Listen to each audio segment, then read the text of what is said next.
E aí, pessoal, tudo bem com vocês? Vamos fazer um vídeo aqui bem aleatório a respeito de expectativas com a vacina. A última coisa que eu quero na minha vida é me propor como um Yátila Yamarino aí que tem alguma autoridade para falar sobre qualquer coisa que seja. Muito pelo contrário, eu só vou falar sobre as minhas aflições e sobre as minhas considerações, quais são as minhas expectativas em relação à vacina que está vindo. Então, não aceitem cegamente tudo que eu estou dizendo, mas usem aí de combustível para vocês fazerem as próprias reflexões de vocês. Descobriram a vacina. Como é que existindo uma vacina no mundo a gente não tomou ainda? Como é que existindo uma vacina no mundo a gente não sabe quando que a gente vai receber a nossa? Como que, então, assim, leiam livros, evitem excesso de notícias, porque as notícias hoje em dia elas são todas enviesadas, e toda notícia que precisa ser dada, ela tem que carregar em si a oportunidade de dar uma farpada no outro lado, que é o lado que você não concorda. Não estou dizendo que a gente não tem que prestar atenção nas coisas que o governo está fazendo, porque são assim tenebrosas, mas ficar dando farpada gratuita é um problema, porque aí você deixa de se esforçar nos pontos que realmente dá, né, para se esforçar. Ou seja, a gente deixa de cobrar onde realmente dá para cobrar. Nessa angústia de ficar com raiva, de ficar com ódio, porque a coisa não é do jeito que a gente quer, a gente se cega a soluções factíveis, alcançáveis. E a reflexão que eu quero propor para vocês hoje, ela vai nesse sentido. Eu vou, para exemplificar, contar uma historinha. Né? Eu tava panguando aqui, lembrei dessa história e falei, nossa, como essa história de repente pode ser legal para exemplificar o problema da vacina. Então eu vou contar uma história, senta que lá vem história, a respeito de um show que eu fui não sei quantos anos atrás. Eu adoro a banda Paralamas do Sucesso, não pela qualidade musical, pelas construções, por nada disso. Eles foram padrinhos do Legião Urbana, uma banda que eu curti muito durante muito tempo. E determinadas músicas do Paralamas do Sucesso marcaram muito determinadas partes da minha vida, porque sim, eu sou bem tiozinho. Uma vez eu tive a oportunidade de ir a um show do Paralamas do Sucesso. E assim, é um momento da minha vida que eu guardo com bastante carinho. Claro, não era um lugar enorme, era um ginásio pequeno, e eu sabia que o show eu sabia o que o show seria. Então muita gente saiu frustrada desse show, só que o Herbert Viana, ele tinha sofrido um acidente e ele já estava com as sequelas desse acidente. Então você não vai assistir o show de uma banda, de um cara que está sequelado por conta de um acidente, e exigir que ele cante perfeitamente, exigir que tudo seja perfeitamente harmonioso. Não, a grande maioria das pessoas estavam ali pelo valor sentimental da coisa. Teve uma parte em que a banda quase foi vaiada por causa dos erros que eles cometeram, e eu fiquei muito com vergonha alheia das pessoas que estavam observando o show que estava acontecendo, porque claramente era a gente que estava colocando a performance musical acima do que aquilo ali de verdade representava.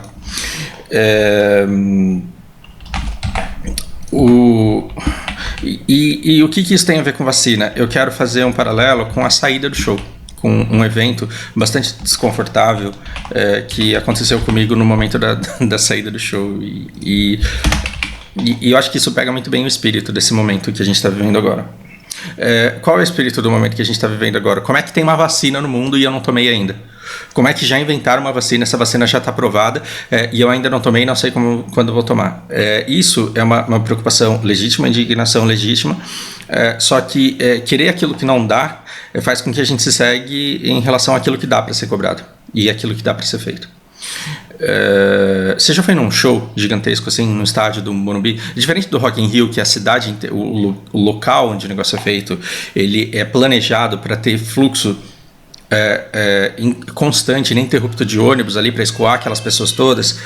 Eu fui num show pequeno que aconteceu num ginásio ali no meio da Zona Leste. Eu não lembro exatamente o lugar onde foi que aconteceu, mas o lugar assim cabia umas 2-3 mil pessoas no máximo e estava lotado aquele dia. Estava lotado. Então 3 mil pessoas é um show pequeno, mas dentro de um ginásio fez um volume enorme e o estacionamento do ginásio não estava preparado para aquilo. Esse ginásio, aliás, ele era dentro de um bairro e o acesso ali tinha um monte de semáforos para chegar no lugar. Quando acabou o show foi muito gostoso para mim. E assim, eu fiz todo aquele preparativo do tipo, teremos que esperar. Então eu comprei água, eu fui ao banheiro. E aí eu fui caminhando lentamente até o carro, entrei no carro, abri os vidros e fiquei de boas. Coloquei um sonzinho do Paralamas ali para tocar no carro. E fiquei conversando a respeito do que tinha sido aquele show e do quanto eu tinha gostado daquilo. Eles encerraram o show com uma música do Legião e, cara, foi sensacional. E aí, imagina, um estacionamento com 1.000 carros, tipo, no talo mesmo, porque teve gente que não conseguiu estacionar lá dentro e teve que estacionar nos arredores. Então, o estacionamento ali, ele estava cheio. E a saída dele era para uma ruazinha que tinha semáforo aqui e aqui. E o fluxo da rua, ele dava numa rua em que a curva da via principal, para onde todo mundo precisava ir, para ajudar era para a esquerda. Virar para a direita era mais fácil, mas virar para a esquerda você tem que dar preferência para quem está passando reto aqui, né? Para quem está passando reto. Logo, o semáforo abria e fechava e passavam uns 3 carros, 5 carros. E aí o semáforo fechava de novo. Vamos dizer que isso acontecia a cada 1 minuto? Então vamos pegar 1.000 carros e vamos dividir por 4 carros que passavam ali a cada 1 minuto. 250 minutos. Cara, ia precisar de umas 4 horas para sair dali. É claro que não demorou tudo isso. Claro que, assim, pensaram em estratégias e a preferência estava sendo dada para quem estava saindo do show. Mas você já pode ter certeza que naquele ambiente em que você aceitou ir quando você decidiu ir para aquele show, a possibilidade de escoamento era essa e não tinha muito o que se fazer. E eis que eu estava aqui, eu nem liguei o carro, eu não fiz menção de ligar o carro e ficar naquela fila, porque eu sabia que ia demorar. E eu decidi esperar um pouco. Veio um carro, tipo, muito irritado aqui atrás. Eu estava estacionado de ré aqui e os carros estavam enfileirados aqui. E de repente o cara começou a se aproximar lentamente e ele buzinava freneticamente. E começava a gritar. Devia estar insatisfeito com a performance do show, mas ele queria que o negócio ali andasse mais rápido. E as pessoas começaram a ficar irritadas com a manifestação dele. Eu, nó cego do jeito que sou, vocês acham que eu sou um poço de zen e tranquilidade? Na verdade, quem me conhece de verdade sabe que não é o caso. Aí eu já estava com o vidro aberto. Eu falei, cara, você curtiu um show mó da hora. O cara que tá lá no semáforo, ele não tá te escutando. Fica de boa aí, porque a gente tá. E isso tá irritando aqui o pessoal à sua volta. E o cara meio que colocou a cabeça pra fora e falou, que merda que você tá falando aí? Eu falei, eu não tô falando merda. O cara que tá parado no semáforo, ele não tá escutando as suas buzinas. Não adianta você ficar buzinando aí, porque quem tá ficando incomodado com essas buzinas somos nós aqui ao seu redor. E aí o cara saiu do carro e eu saí também, porque tipo, se vai descambar pra uma briga, é melhor que você não esteja parado dentro do carro, né? E você tá em posição de desvantagem se você estiver lá dentro. Aí eu saí do carro e falei, eu não quero brigar com você, tô falando na boa, o cara que tá no semáforo ele não tá te escutando. E meio que as pessoas em volta, elas fizeram uma manifestação, uma iniciativazinha assim de apoio, do tipo, calma aí, cara, espera. Show foi legal, baixa a bola aí, fica. Porque incomoda, essa buzina, ela incomoda. Aí, assim, eu comecei a escutar argumentos do tipo, a mulher tá querendo ir no banheiro aqui, e aí pra isso tem banheiro lá dentro, né? E já essa conversa não era eu que estava tendo, o cara que começou a falar e as pessoas começaram a responder para ele, tem banheiro lá dentro. Agora, tem gente passando mal e precisa sair rápido daqui, então assim, se você tem alguém para socorrer, cara, larga o seu carro aí, sai correndo, para uma moto na rua e implora uma carona até a via principal, porque afinal de contas você está na Zona Leste. Não importa que é sexta-feira à noite, não interessa, tipo, vai ter trânsito. E eu quero que vocês entendam que essa sacada já que eu preciso tanto estar em determinado lugar porque minha mãe está morrendo, você não vai ficar dependendo de 1.000 pessoas que precisam sair de um estacionamento onde o semáforo abre a cada 1 minuto para que passem 5, 6 carros. É uma merda que você esteja ali? Sim, é uma merda, mas você está. O fato de você não querer estar ali não elimina o fato de que você está ali. Então, enquanto você estiver indignado com a realidade, você não consegue pensar em saídas, em soluções. E a solução talvez seria largar o carro, correr para a rua, pedir carona para uma moto, chegar em algum lugar onde você tivesse acesso a Uber, a táxi, que pudesse andar nas faixas preferenciais ali, para que você finalmente chegasse na casa da sua mãe. Mas será que era isso que estava acontecendo mesmo? Ou o cara precisava de uma desculpa para que ele fosse o alecrim dourado, a primeira pessoa a sair do estacionamento, sendo que ele estacionou lá no fundo porque ele chegou por último? Então, assim, tomem muito cuidado com esse sentimento que a gente tem do tipo, nossa, mas se inventaram a vacina e se aprovaram nos testes, por que é que eu não tenho ainda? Você não tem ainda, não só porque o presidente não presta, e ele não presta mesmo. Tem um monte de coisa que a gente deveria estar cobrando e não estamos cobrando. Por quê? Porque os jornais Quando eles falam do presidente, eles fazem ataques vazios que são completamente improdutivos. É ficar falando que o cara é racista, misógino, homofóbico, é ficar falando que o cara tá fazendo isso ou aquilo, e ficar chovendo no molhado, e tem determinadas coisas que deveriam estar sendo feitas, por exemplo, uma proteção ao desmantelamento do CAPS, uma proteção ao desmantelamento da educação e tudo que continua sendo feito. Essas coisas, elas não estão sendo tratadas. Por quê? Porque a gente fica indignado falando que a pessoa não presta. E por que não presta? Porque não me entregou a vacina ainda. Por que não me entregou a vacina ainda? Mesmo que ele fosse o melhor presidente do mundo, e nem é ele que está mexendo tudo para que as coisas aconteçam diretamente, essa vacina ela não tem como chegar, porque o fato da receita existir não significa que existam insumos, capacidade produtiva, porque afinal de contas nós somos 7 bilhões de pessoas.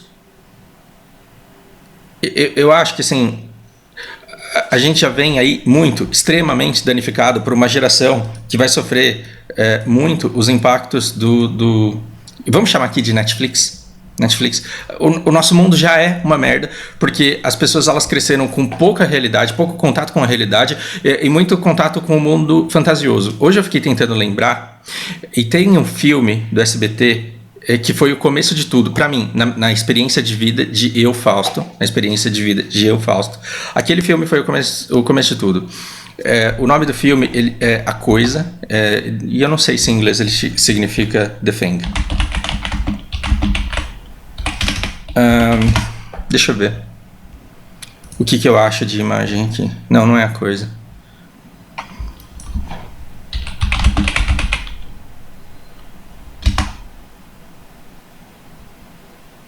Desisto.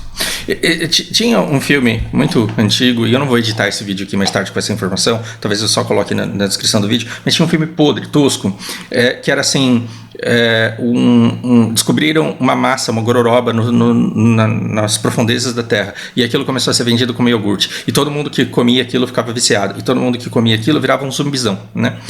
E aí o menino, ele percebe que tá todo mundo virando zumbi, e ele tem aquela sacada de que ele não pode comer aquela coisa, e ele começa todo um processo de libertar as pessoas disso. Isso, pelo menos foi o primeiro filme que eu, na minha existência, me lembro de ter visto dessa premissa clichê que o mundo inteiro está sendo enganado menos o protagonista do filme. É como se no I, Robot você fosse o Will Smith e você fosse o único cara que tivesse aquela sacada de que está tudo sendo feito errado. Você é aquele agente da CIA e do FBI que percebeu que está rolando uma trama, que está rolando uma conspiração, que estão dominando tudo, e você é o único cara incorruptível, alecrim dourado, que sacou que tem alguma coisa errada, e você tem que ser o cara esperto que não vai cair naquela, porque no fim das contas você vai salvar o mundo. Se você assiste 1 ou 2 filmes com essa premissa, tudo bem, mas quando você começa a assistir filmes, e eu usei o buff errado, droga, quando você começa a assistir 3, 4 filmes por semana com essa premissa de que você é o único cara que não está sendo dominado, você gera uma geração inteira que veio com esse bug, que a pessoa ela tem a certeza antes de ter o conhecimento. As pessoas da nossa geração, elas têm certeza antes de terem conhecimento. Elas têm certeza que a vacina causa autismo antes de ter o conhecimento. Tem certeza que está redondo antes de ter o conhecimento. Então, qualquer coisa conspiracionista pega. A nossa sociedade ela já tem tendência natural a acreditar que no conspiracionismo, e que essa vacina, na verdade, pode ser uma tentativa aí de algum Thanos, de algum cara muito mal que ele quer exterminar parte da população do planeta porque a gente está vivendo uma superpopulação. Me fala se você não assistiu pelo menos uns 5 filmes com essa premissa na última década. Me fala se você não assistiu uma série de filmes com essa premissa Thanos, de que tem muita gente na Terra e a gente precisa eliminar. Você tem aquele livro do Dan Brown, e aí você foi no cinema ou assistiu Inferno em algum serviço de streaming. Quando você começa a ter uma super exposição a isso, você começa a achar que o mundo na verdade é isso mesmo, e que deve ter alguém realmente querendo fazer isso. Por isso que hoje não é comum, né, o efeito colateral dessa geração Netflix aí toda, é que você conversa com as pessoas e elas naturalmente, sem terem estudado o negócio, elas têm a certeza de que elas não confiam em determinado produto, ou que elas confiam em outro, e elas não estão dispostas a estudar o que está acontecendo. Esse é um problema sério, porque para que a gente esteja seguro, não basta que a vacina ela tenha 100% ela tenha 90% de eficácia. Porque uma vacina com 90% de eficácia significa que ela tancou 90% dos casos em que a pessoa ela teve um bombardeio ali geral. Uma pessoa com vacina, ela pode desenvolver a doença se ela tiver superexposição a uma carga viral muito alta. Então, assim, da vacina não significa que a pessoa ela vai estar completamente imune, ainda mais com esses vírus mutando do jeito que eles estão mutando. Então, você precisa que muita gente tome essa vacina para que você impeça o vírus de conseguir se transmitir, para que ele se perpetue antes da pessoa, antes do próprio organismo da pessoa aprender a combater aquilo. A pessoa pega o vírus, depois de 2 semanas, ela já combateu aquilo, a pessoa não está mais contagiosa, ela está contagiosa na primeira semana. E você precisa de muita gente com essa vacina, para quê? Para que o vírus morra no corpo da pessoa sem se reproduzir. Aí a gente resolve o nosso problema. Logo, você não está tomando vacina para você não ficar doente. A gente está tomando vacina para que a sociedade se imunize como um todo. Então, nesse contexto, para mim, não faz muita diferença quem é que vai conseguir a vacina primeiro e quem é que vai conseguir depois. Porque se eu conseguir a vacina para mim, mas eu não conseguir uma sociedade que consiga se imunizar, e se esse vírus ele continuar se propagando, eu vou ter que pagar essa conta do mesmo jeito, mesmo que eu não seja a pessoa a morrer. Porque esses números eles vão continuar deixando as UTIs sobrecarregadas, esse isolamento ele vai continuar acontecendo, todos os impactos pandêmicos da pandemia eles vão continuar sendo sofridos, e a questão aqui não é do eu vou conseguir salvar a minha vida.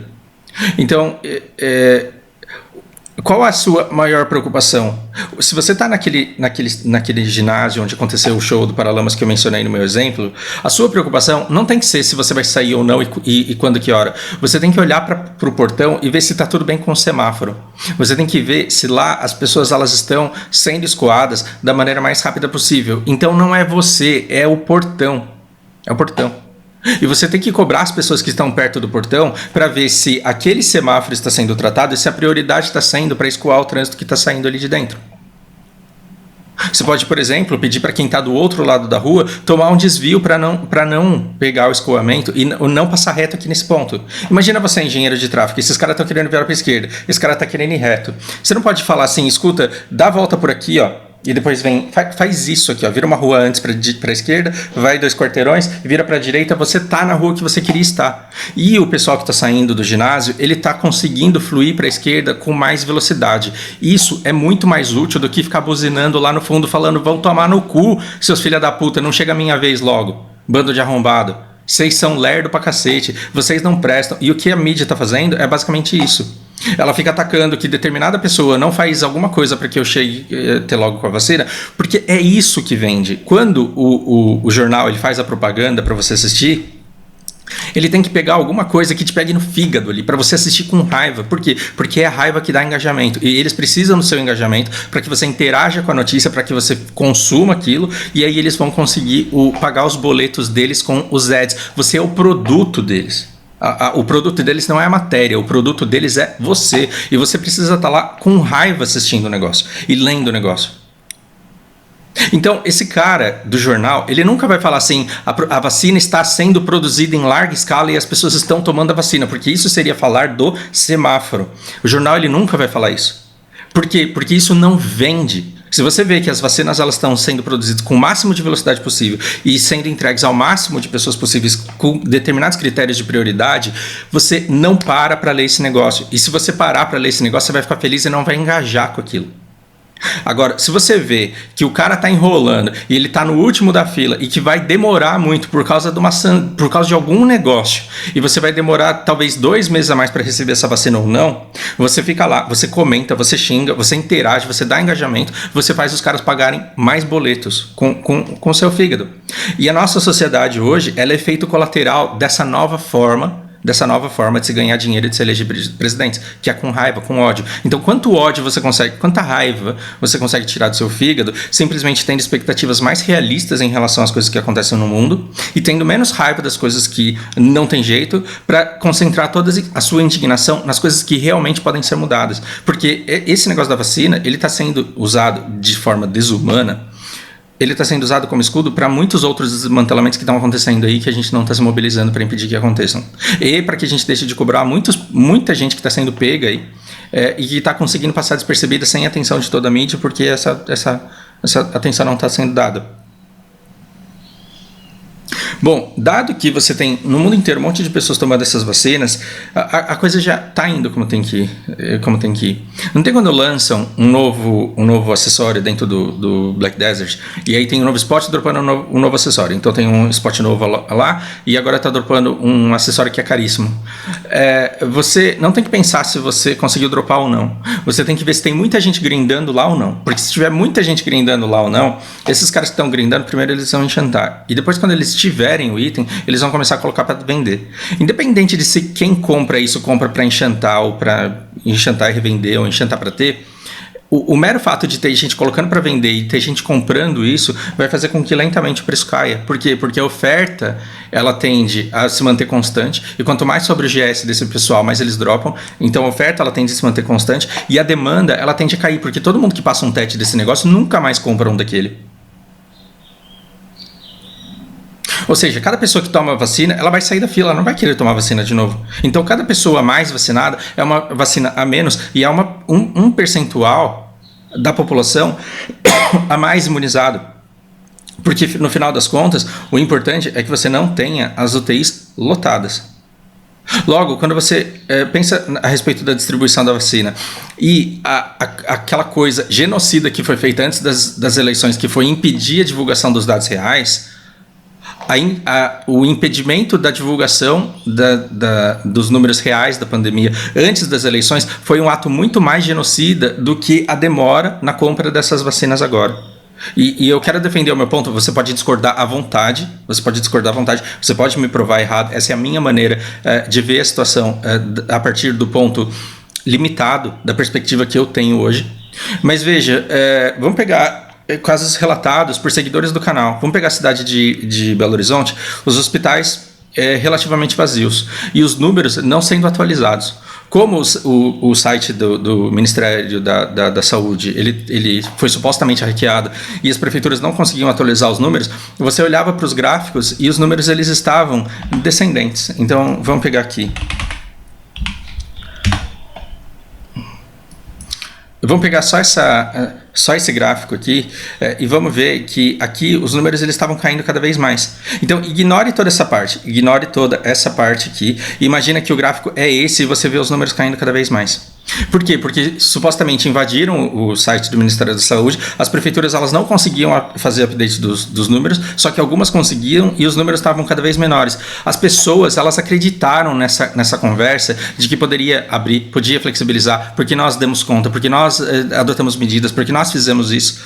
Então a retórica das eleições ela foi toda feita no sentido de proteger a atual gestão e mostrar que a situação estava sob controle.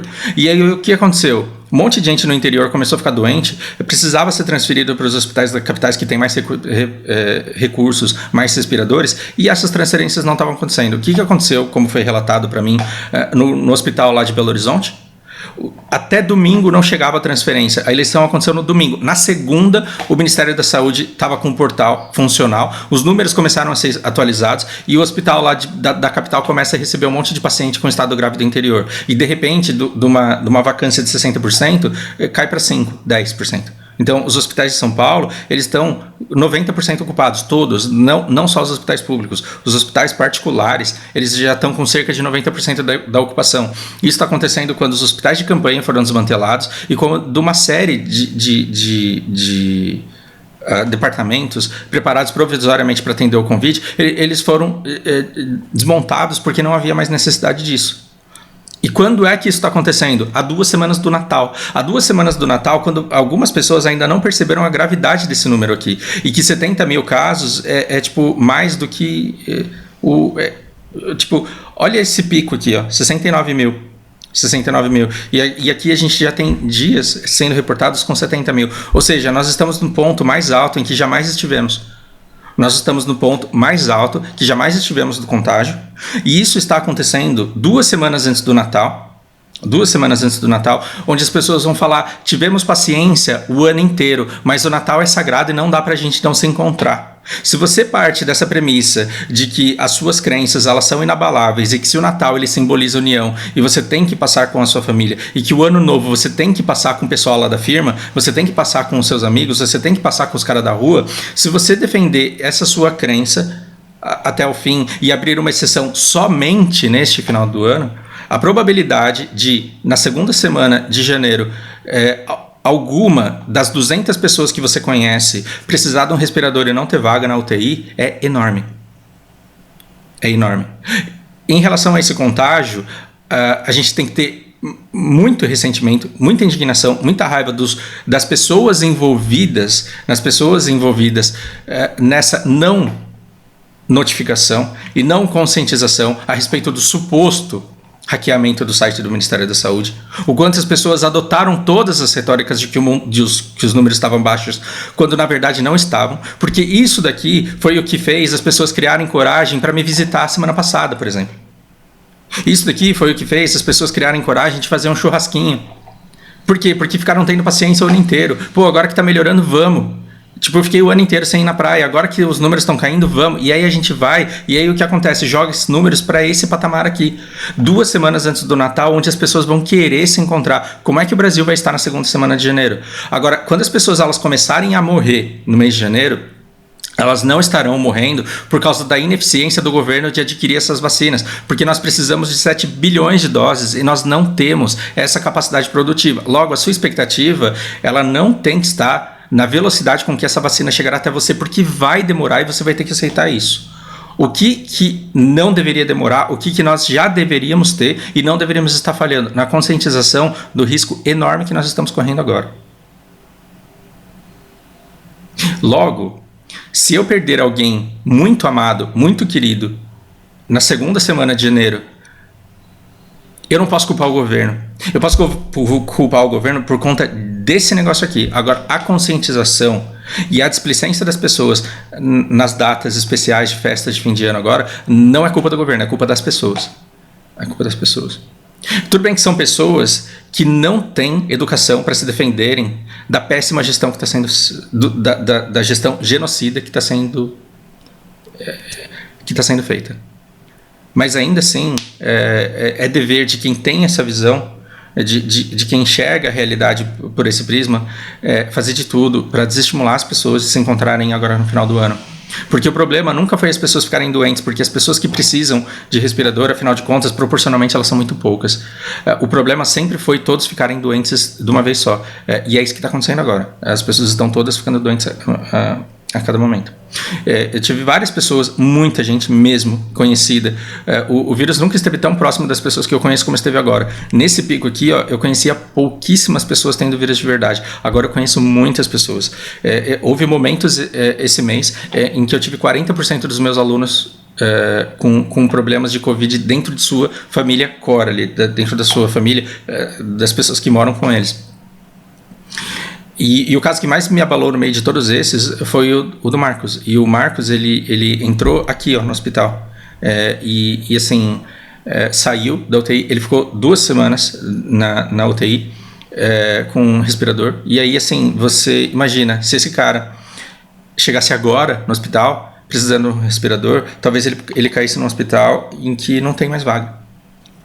Porque quando a gente fala que está 90% ocupado em todos os lugares, tem hospitais que não têm respirador disponíveis mais. E se ele não conseguisse uma transferência? E se não desse tempo dele dar entrada num outro hospital para o qual ele estava tentando conseguir transferência? Eu poderia ter perdido a pessoa. Agora, imagina isso acontecendo com familiares, com gente que você não pode se dar o luxo de perder. Então está na hora de tomar um pouco a nossa responsabilidade para nós e de ficar... porque assim, você... fazer ceia de Natal, comemorar virada de Ano Novo, e em janeiro doente, culpar o presidente que não te deu vacina, eu acho de uma inocência muito grande. Porque se fosse um presidente melhor, não entregaria a vacina nesse tempo que a gente está querendo. Demoraria de qualquer forma. Vai demorar muito mais do que poderia ter demorado? Vai. Eu confesso que estou surpreso. Eu achava que eles iam esperar sucatear o preço da vacina, negando a necessidade disso até lá, para pagar barato e superfaturado, né? Para pagar barato na vacina real e fazer uns migué corrupto ali para o negócio sair muito caro para o dinheiro público. E eu achava que isso aconteceria. A maneira adiantada, supostamente adiantada, ela de longe é suficiente para vacinar todo mundo, mas mesmo que fosse eficiente, demoraria muito. Agora, o cuidado no final do ano agora, isso a gente pode tomar. Desculpa ficar me repetindo várias vezes, mas é que eu quero que esse ponto ele fique muito claro. Ele fique muito claro. A gente pode esperar no começo de 2021 tenebroso. Por quê? Porque a gente não sabe dessa renda de auxílio emergencial que deixou muita gente dependente e que muito provavelmente não vai conseguir se estender. E se estender, a conta vai vir muito pior a longo prazo. Então, ou você estende esse auxílio emergencial, resolve o problema paliativamente agora e compra um problemão lá para frente, ou então você você encerra isso e causa um problema menor logo agora no começo. Então você vai ter as pessoas ficando muito doentes quando elas não têm esse dinheiro do auxílio, quando os hospitais de campanha estão desmantelados, e eu não enxergo, eu não sei o que pode ser pior do que isso. E enquanto a vacina não chegará a tempo, essa vacina não vai chegar antes do carnaval para vacinar todo mundo da maneira que se deve. E assim, se você ficar todos os dias naquele mesmo portal, comentando com a mesma raiva que a vacina não está chegando, você é aquele cara que tem todo o direito de estar bravo porque não está conseguindo sair do ginásio, mas que ele está fazendo um buzinaço que não está surtindo efeito nenhum. O Brasil ele não é melhor do que pode ser, porque a gente não tem educação para se defender do que é feito contra nós. A gente não consegue ter discernimento sobre o cenário montado e que nos ilude, e que eu preciso da segunda parte do Revolução dos Bichos para falar sobre isso, para ter referências para falar sobre isso. A nossa incapacidade de identificar, por falta de educação, a realidade que nos cerca e por a gente não conseguir escrever as demandas. A gente acha que a gente tem a oposição. Não, a oposição ela só está choramingando, ela não está pedindo pelas mudanças que realmente são necessárias para mudar o nosso país. Enquanto a gente não tiver discussão saudável, a gente não vai conseguir chegar a essas pautas, então a gente nunca vai saber o que reivindicar. Reflitam sobre isso. E mais do que nunca na vida, eu desejo um fim de ano com muita saúde para vocês. Por aí, esse grande abraço.